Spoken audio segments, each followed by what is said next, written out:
I'd like to tell you about the strangest secret in the world. Some years ago, the late Nobel Prize-winning Dr. Albert Schweitzer was being interviewed in London, and a reporter asked him, "Doctor, what's wrong with men today?" And the great doctor was silent a moment, and then he said, "Men simply don't think." It's about this that I want to talk with you. We live today in a golden age. This is an era that man has looked forward to, dreamed of, and worked toward for thousands of years. But since it's here, we pretty well take it for granted. We in America are particularly fortunate to live in the richest land that ever existed on the face of the earth, a land of abundant opportunity for everyone. But do you know what happens? Well, let's take 100 men who start even at the age of 25. Do you have any idea what will happen to those men by the time they're 65? These 100 men who all start even at the age of 25 believe they're going to be successful. If you asked any one of these men if he wanted to be a success, he'd tell you he did. And you'd notice that he was eager toward life, that there was a certain sparkle to his eye, an erectness to his carriage, and life seemed like a pretty interesting adventure to him. But by the time they're 65, 1 will be rich. 4 will be financially independent. 5 will still be working. 54 will be broke. Now think a moment. Out of the 100, only 5 make the grade. Now why do so many fail?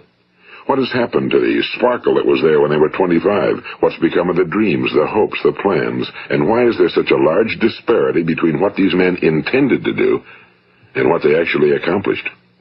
When we say about 5% achieve success, we have to define success. And here's the best definition I've ever been able to find. Success is the progressive realization of a worthy ideal. If a man is working toward a predetermined goal and knows where he's going, that man is a success. If he's not doing that, he's a failure. Success is the progressive realization of a worthy ideal.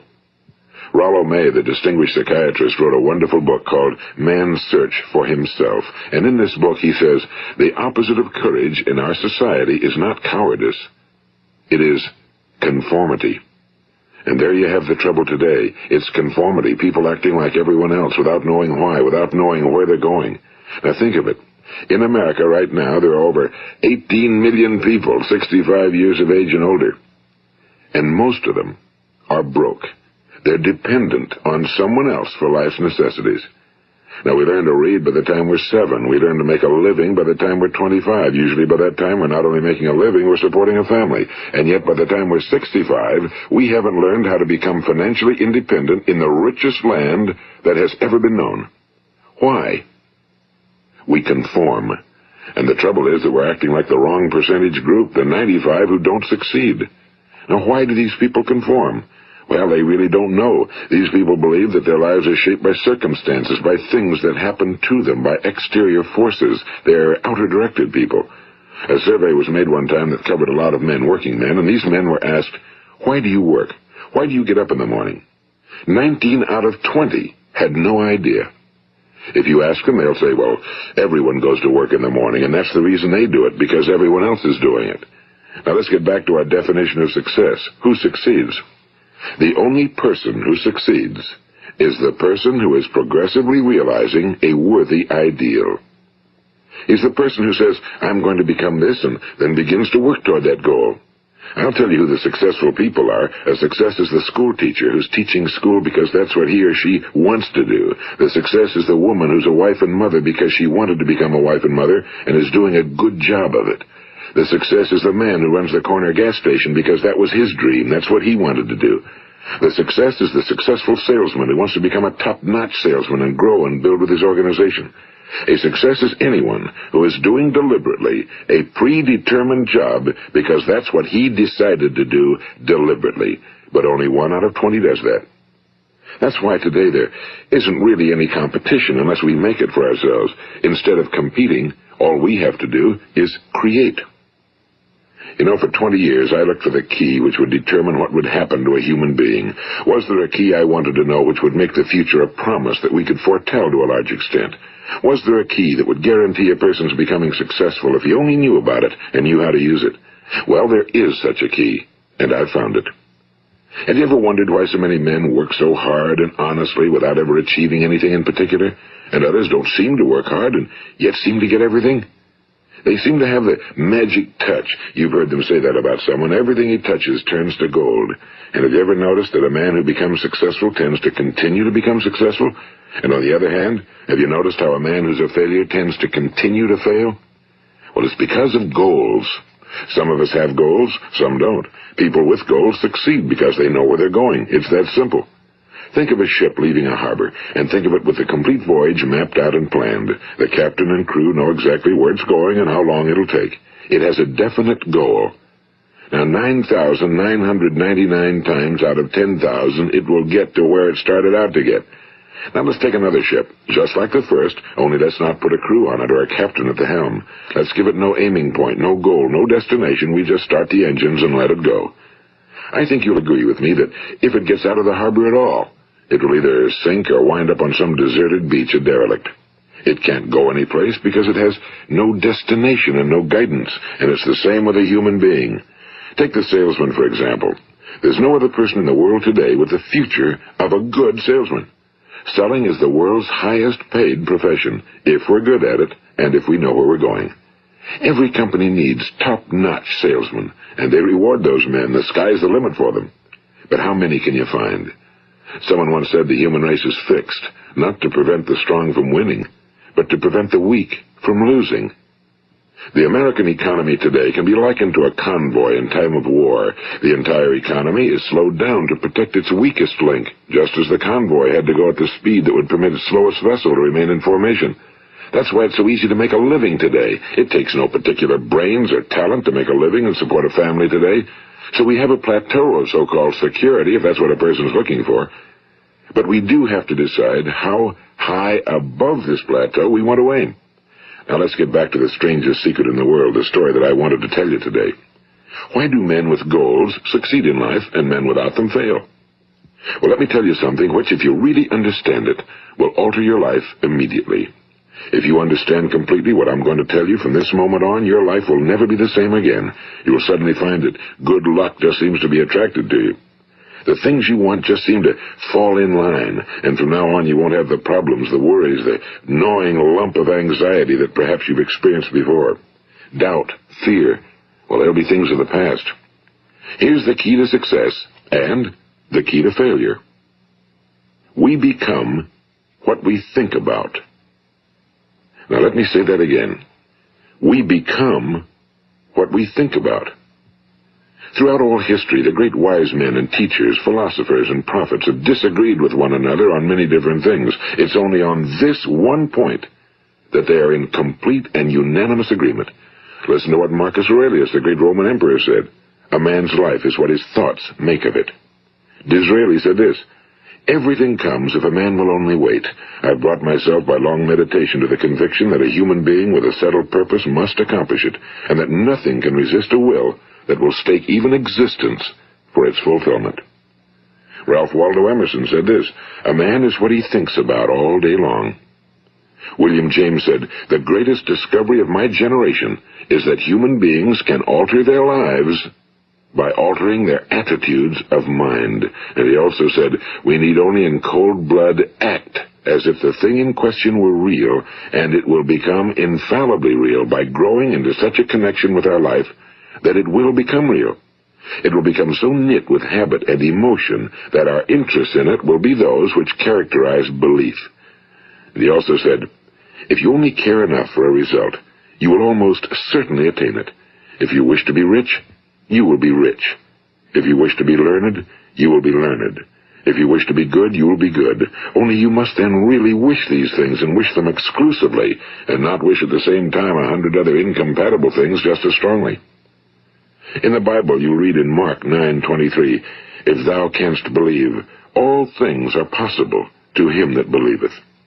My old friend Dr. Norman Vincent Peale put it this way, this is one of the greatest laws in the universe. Fervently do I wish I had discovered it as a very young man. It dawned upon me much later in life, and I found it to be one of the greatest, if not my greatest discovery outside of my relationship to God. The great law, briefly and simply stated, is that if you think in negative terms, you will get negative results. If you think in positive terms, you will achieve positive results. That is the simple fact, he went on to say, which is at the basis of an astonishing law of prosperity and success. In 3 words, believe and succeed.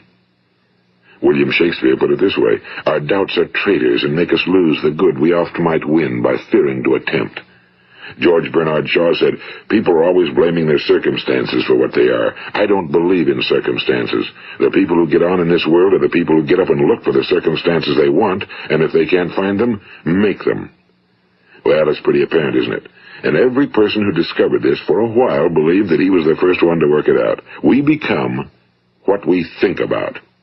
Now, it stands to reason that a person who's thinking about a concrete and worthwhile goal is going to reach it, because that's what he's thinking about, and we become what we think about. Conversely, the man who has no goal, who doesn't know where he's going, and whose thoughts must therefore be thoughts of confusion and anxiety and fear and worry, becomes what he thinks about. His life becomes one of frustration and fear and anxiety and worry. And if he thinks about nothing, he becomes nothing. Now, how does it work? Why do we become what we think about? Well, I'll tell you how it works as far as we know. Now, to do this, I want to tell you about a situation that parallels the human mind. Suppose a farmer has some land, and it's good fertile land. Now, the land gives the farmer a choice. He may plant in that land whatever he chooses. The land doesn't care. It's up to the farmer to make the decision. Now, remember, we're comparing the human mind with the land because the mind, like the land, doesn't care what you plant in it. It will return what you plant, but it doesn't care what you plant. Now, let's say that the farmer has 2 seeds in his hand. One is a seed of corn. The other is nightshade, a deadly poison. He digs 2 little holes in the earth, and he plants both seeds, one corn, the other nightshade. He covers up the holes, waters, and takes care of the land, and what will happen? Invariably, the land will return what's planted. As it's written in the Bible, as ye sow, so shall ye reap. Now remember, the land doesn't care. It'll return poison in just as wonderful abundance as it will corn. So up come the 2 plants, one corn, one poison. Now, the human mind is far more fertile, far more incredible and mysterious than the land, but it works the same way. It doesn't care what we plant. Success, failure. A concrete, worthwhile goal, or confusion. Misunderstanding, fear, anxiety, and so on. But what we plant, it must return to us. You see, the human mind is the last great unexplored continent on Earth. It contains riches beyond our wildest dreams. It will return anything we want to plant. Now, you might say, well, if that's true, why don't people use their minds more? Well, I think they figured out an answer to that one, too. Our mind comes as standard equipment at birth. It's free, and things that are given to us for nothing we place little value on. Things that we pay money for, we value. The paradox is that exactly the reverse is true. Everything that's really worthwhile in life came to us free. Our minds, our souls, our bodies, our hopes, our dreams, our ambitions, our intelligence, our love of family and children and friends and country, all these priceless possessions are free. But the things that cost us money are actually very cheap and can be replaced at any time. A good man can be completely wiped out and make another fortune. He can do that several times. Even if our home burns down, we can rebuild it. But the things we got for nothing, we can never replace. The human mind isn't used because we take it for granted. Familiarity breeds contempt. It can do any kind of job we assign to it, but generally speaking, we use it for little jobs instead of big, important ones. Universities have proved that most of us are operating on about 10% or less of our abilities. So decide now, what is it you want? Plant your goal in your mind. It's the most important decision you'll ever make in your entire life. What is it you want? Do you want to be an outstanding salesman? A better worker at your particular job? Do you want to go places in your company? In your community? Do you want to get rich? All you've got to do is plant that seed in your mind, care for it, work steadily toward your goal, and it will become a reality. It not only will, there's no way that it cannot. You see, that's a law, like the laws of Sir Isaac Newton, the laws of gravity. If you get on top of a building and jump off, you'll always go down. You'll never go up, and it's the same with all the other laws of nature. They always work. They're inflexible. Think about your goal in a relaxed, positive way. Picture yourself in your mind's eye as having already achieved this goal. See yourself doing the things you will be doing when you've reached your goal.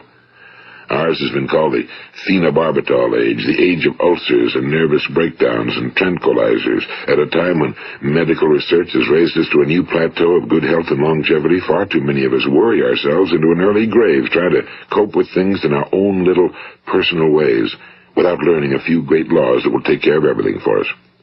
These things we bring on ourselves through our habitual way of thinking.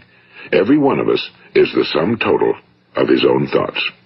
He is where he is because that's exactly where he really wants to be, whether he'll admit that or not.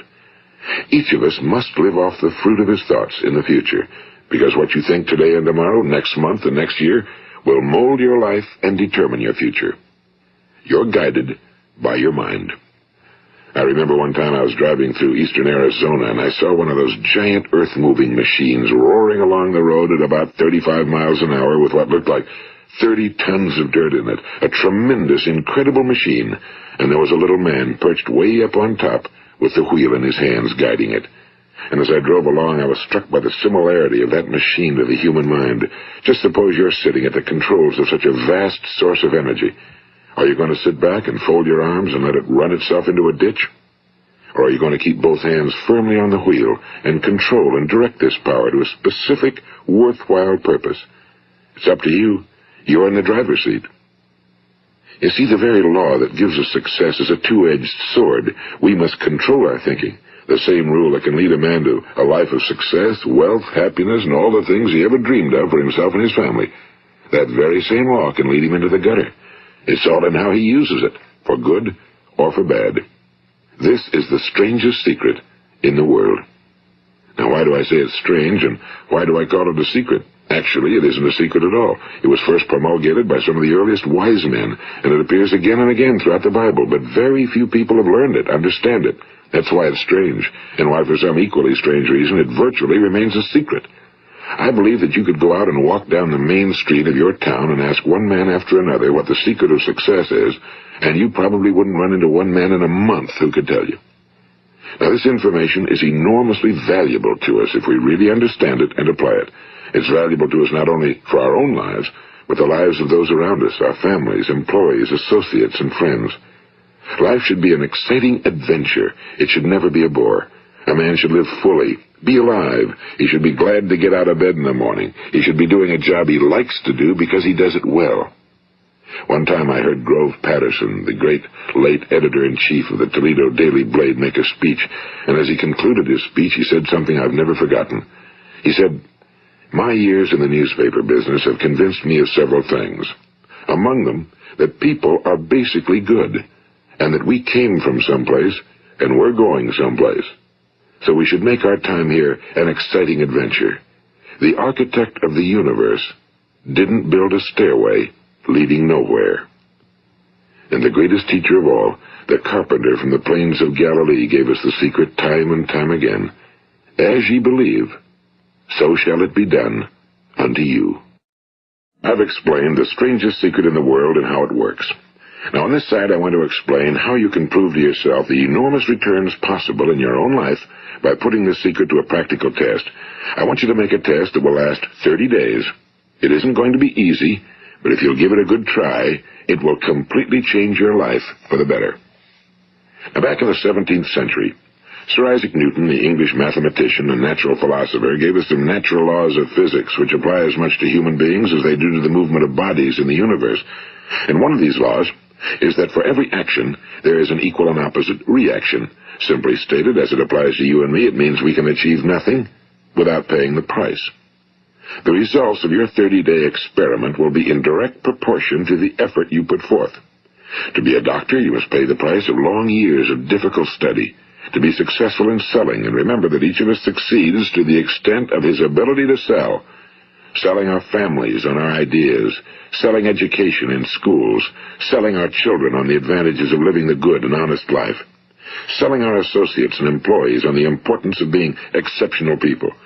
To, of course, the profession of selling itself. But to be successful in selling our way to the good life, we must be willing to pay the price. Now, what is that price? Well, it's many things. First, it's understanding emotionally, as well as intellectually, that we literally become what we think about, that we must control our thoughts if we're to control our lives. It's understanding fully that as ye sow, so shall ye reap. Second, it's cutting away all fetters from the mind and permitting it to soar as it was divinely designed to do. It's the realization that your limitations are self-imposed and that the opportunities for you today are enormous beyond belief. It's rising above narrow-minded pettiness and prejudice. And third, it's using all your courage to force yourself to think positively on your own problem, to set a definite and clearly defined goal for yourself, to let your marvelous mind think about your goal from all possible angles, to let your imagination speculate freely upon many different possible solutions, to refuse to believe that there are any circumstances sufficiently strong to defeat you in the accomplishment of your purpose, to act promptly and decisively when your course is clear, and to keep constantly aware of the fact that you are, at this moment, standing in the middle of your own acres of diamonds, as Russell Conwell used to point out. And fourth, save at least 10% of every dollar you earn. It's also remembering that no matter what your present job, it has enormous possibilities, if you're willing to pay the price. Now let's just go over the important points in the price each of us must pay to achieve the wonderful life that can be ours. It is, of course, worth any price. 1. You will become what you think about. 2. Remember the word imagination and let your mind begin to soar. 3. Courage. Concentrate on your goal every day. 4. Save 10% of what you earn. And 5. Action. Ideas are worthless unless we act on them. Now, I'll try to outline the 30-day test I want you to make. Keep in mind that you have nothing to lose by making this test and everything you could possibly want to gain. There are two things that may be said of everyone. Each of us wants something, and each of us is afraid of something. I want you to write on a card what it is you want more than anything else. It may be more money. Perhaps you'd like to double your income or make a specific amount of money. It may be a beautiful home. It may be success at your job. It may be a particular position in life. It could be a more harmonious family. Each of us wants something. Now write down on your card specifically what it is you want. Make sure it's a single goal and clearly defined. You needn't show it to anyone, but carry it with you so that you can look at it several times a day. Think about it in a cheerful, relaxed, positive way each morning when you get up, and immediately you have something to work for, something to get out of bed for, something to live for. Look at it every chance you get during the day and just before going to bed at night. And as you look at it, remember that you must become what you think about, and since you're thinking about your goal, you realize that soon it will be yours. In fact, it's yours really the moment you write it down and begin to think about it. Look at the abundance all around you as you go about your daily business. You have as much right to this abundance as any other living creature. It's yours for the asking. Now we come to the difficult part. Difficult because it means the formation of what is probably a brand new habit, and new habits are not easily formed. Once formed, however, it will follow you for the rest of your life. Stop thinking about what it is you fear. Each time a fearful or negative thought comes into your consciousness, replace it with a mental picture of your positive and worthwhile goal. And there'll come times when you'll feel like giving up. It's easier for a human being to think negatively than positively. That's why only 5% are successful. You must begin now to place yourself in that group. For 30 days, you must take control of your mind. It will think about only what you permit it to think about. Each day for this 30-day test, do more than you have to do. In addition to maintaining a cheerful, positive outlook, give of yourself more than you've ever done before. Do this knowing that your returns in life must be in direct proportion to what you give. The moment you decide on a goal to work toward, you're immediately a successful person. You are then in that rare and successful category of people who know where they're going. Out of every 100 people, you belong to the top 5. Don't concern yourself too much with how you're going to achieve your goal. Leave that completely to a power greater than yourself. All you have to do is know where you're going. The answers will come to you of their own accord and at the right time. Remember these words from the Sermon on the Mount, and remember them well. Keep them constantly before you this month of your test.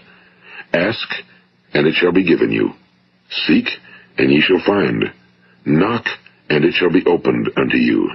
For every one that asketh receiveth, and he that seeketh findeth, and to him that knocketh it shall be opened. It's as marvelous and as simple as that. In fact, it's so simple that in our seemingly complicated world, it's difficult for an adult to understand that all he needs is a purpose and faith. For 30 days, do your very best. If you're a salesman, go at it as you've never done before, not in a hectic fashion, but with the calm, cheerful assurance that time well spent will give you the abundance in return you deserve and want. If you're a homemaker, devote your 30-day test to completely giving of yourself without thinking about receiving anything in return, and you'll be amazed at the difference it makes in your life. No matter what your job, do it as you've never done it before for 30 days. And if you've kept your goal before you every day, you'll wonder and marvel at this new life you've found. Dorothea Brand, the outstanding editor and writer, discovered it for herself and tells about it in her fine book, Wake Up and Live. Her entire philosophy is reduced to the words, act as though it were impossible to fail. She made her own test with sincerity and faith, and her entire life was changed to one of overwhelming success. Now, you make your test for 30 full days. Don't start your test until you've made up your mind to stick with it. You see, by being persistent, you're demonstrating faith. Persistence is simply another word for faith. If you didn't have faith, you'd never persist. If you should fail during your first 30 days, by that I mean suddenly find yourself overwhelmed by negative thoughts, you've got to start over again from that point and go 30 more days. Gradually, your new habit will form until you find yourself one of that wonderful minority to whom virtually nothing is impossible. And don't forget the card. It's vitally important as you begin this new way of living. On one side of the card, write your goal, whatever it may be. On the other side, write the words we've quoted from the Sermon on the Mount. Ask, and it shall be given you. Seek, and ye shall find. Knock, and it shall be opened unto you. Nothing great was ever accomplished without inspiration. See that during these crucial first 30 days, your own inspiration is kept at a peak. And above all, don't worry. Worry brings fear, and fear is crippling. The only thing that can cause you to worry during your test is trying to do it all yourself. Know that all you have to do is hold your goal before you. Everything else will take care of itself. Remember also to keep calm and cheerful. Don't let petty things annoy you and get you off course. Now, since making this test is difficult, some will say, why should I bother? Well, look at the alternative. No one wants to be a failure. No one really wants to be a mediocre individual. No one wants a life constantly filled with worry and fear and frustration. Therefore, remember that you must reap that which you sow. If you sow negative thoughts, your life will be filled with negative things. If you sow positive thoughts, your life will be cheerful, successful, and positive. Now, gradually, you will have a tendency to forget what you've heard on this recording. Play it often. Keep reminding yourself of what you must do to form this new habit. Gather your whole family around at regular intervals and listen to what's been said here. You know, most men will tell you that they want to make money without understanding the law. The only people who make money work in a mint. The rest of us must earn money. This is what causes those who keep looking for something for nothing or a free ride to fail in life. The only way to earn money is by providing people with services or products which are needed and useful. We exchange our time and our product or service for the other man's money. Therefore, the law is that our financial return will be in direct proportion to our service. Now, success is not the result of making money. Making money is the result of success, and success is in direct proportion to our service. Most people have this law backwards. They believe that you're successful if you earn a lot of money. The truth is that you can only earn money after you're successful. It's like the story of the man who sat in front of the stove and said to it, "Give me heat, and then I'll add the wood." How many men and women do you know, or do you suppose there are today, who take the same attitude toward life? There are millions. We've got to put the fuel in before we can expect heat. Likewise, we've got to be of service first before we can expect money. Don't concern yourself with the money. Be of service. Build, work, dream, create. Do this and you'll find there's no limit to the prosperity and abundance that will come to you. Prosperity, you know, is founded upon a law of mutual exchange. Any person who contributes to prosperity must prosper in turn himself. Sometimes the return will not come from those you serve, but it must come to you from someplace, because that's the law. For every action, there is an equal and opposite reaction. As you go daily through your 30-day test period, remember that your success will always be measured by the quality and quantity of service you render, and money is a yardstick for measuring this service. No man can get rich himself unless he enriches others. Now, there are no exceptions to a law.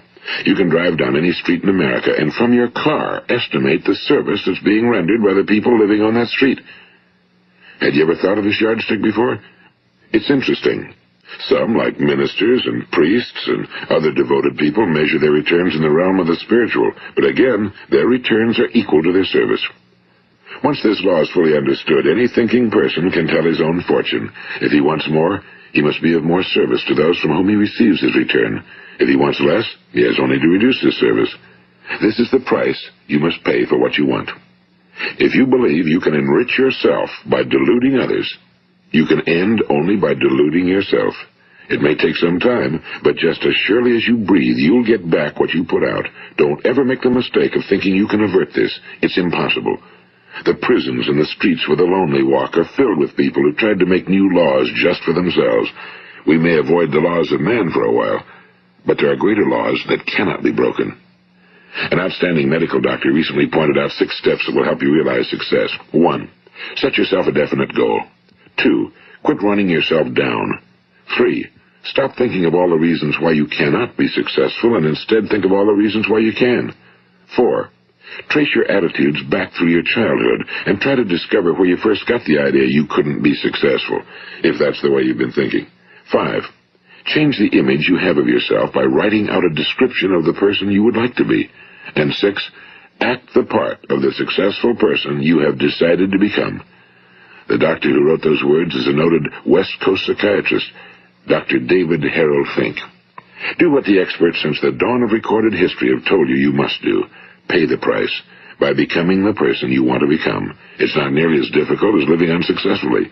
Make your 30-day test, then repeat it again, and each time it will become more a part of you until you'll wonder how you could ever have lived any other way. Live this new way and the floodgates of abundance will open and pour over you more riches than you may have dreamed existed. Money? Yes, lots of it. But what's more important, you'll have peace.